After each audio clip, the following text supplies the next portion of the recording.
নমস্কার। ওমকার কিচেনে সবাইকে স্বাগত। মালপোয়া তো অনেকভাবে বানিয়ে খেয়েছো, একবার এই পদ্ধতিতে বানিয়ে দেখো। যেমন খেতে মুচমুচে হবে তেমনই হবে সুস্বাদু।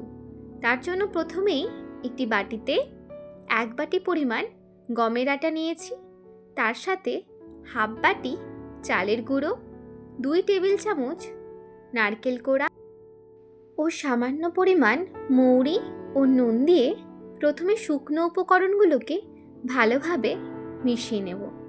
শুকনো উপকরণগুলো ভালোভাবে মিশিয়ে নিলে পরবর্তীতে আমাদেরই সুবিধা হবে। এরপর এখানে দিয়ে দিচ্ছি প্রয়োজন মতো খেজুর গুড়। খেজুর গুড়ের পরিমাণটা তোমরা তোমাদের মতো কম বেশি করতে পারো। তারপর প্রয়োজন মতো দুধ দিয়ে আস্তে আস্তে ব্যাটারটি তৈরি করে নেব। তবে একবারে অনেকটা পরিমাণে দুধ দিয়ে দেবে না, তাতে কিন্তু ব্যাটারটা পাতলা হয়ে যেতে পারে। অল্প অল্প করে দুধ দিয়ে আস্তে আস্তে ব্যাটারটা তৈরি করতে হবে।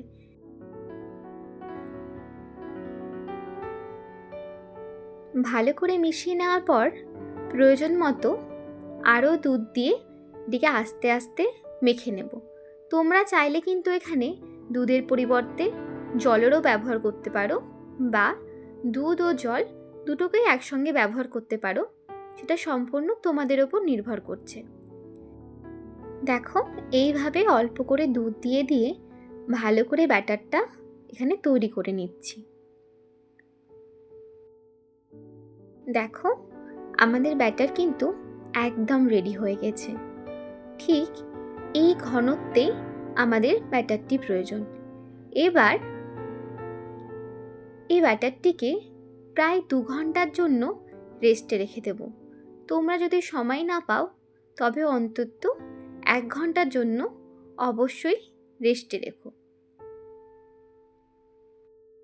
প্রায় 2 ঘন্টা পর দেখো, ব্যাটারটা কিন্তু আগের থেকে অনেকটা ঠিক হয়ে গেছে। তার জন্য এখানে প্রয়োজন মতো আরও কিছু দুধ দিয়ে ব্যাটারটিকে আরও একবার ভালো করে মাখিয়ে নেব।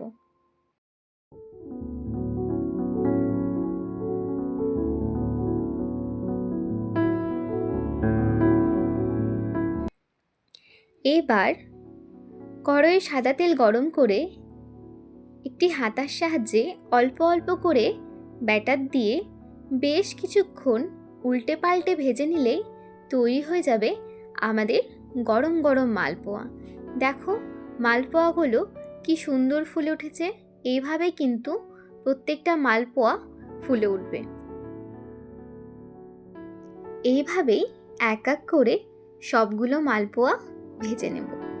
বাড়ির ছোট থেকে বড় সকলের কিন্তু এই মালপোয়াটা ভীষণ পছন্দের হয়, তাই তোমরা একবার ট্রাই করতেই পারো।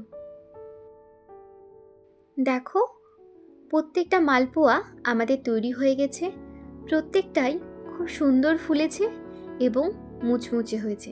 তোমরা একবার এই পদ্ধতিতে মালপোয়া তৈরি করে দেখো। কথা দিচ্ছি খুব সুন্দর হবে খেতে। যেমন সুস্বাদু তেমনই কিন্তু মুচমুচে থাকবে। রেসিপিটি কেমন লাগলো আমাকে একটি কমেন্ট করে জানিও। আর ভালো লাগলে চ্যানেলটিকে সাবস্ক্রাইব করে দিয়ে পাশে থেকো। ধন্যবাদ। সবাই ভালো থেকো।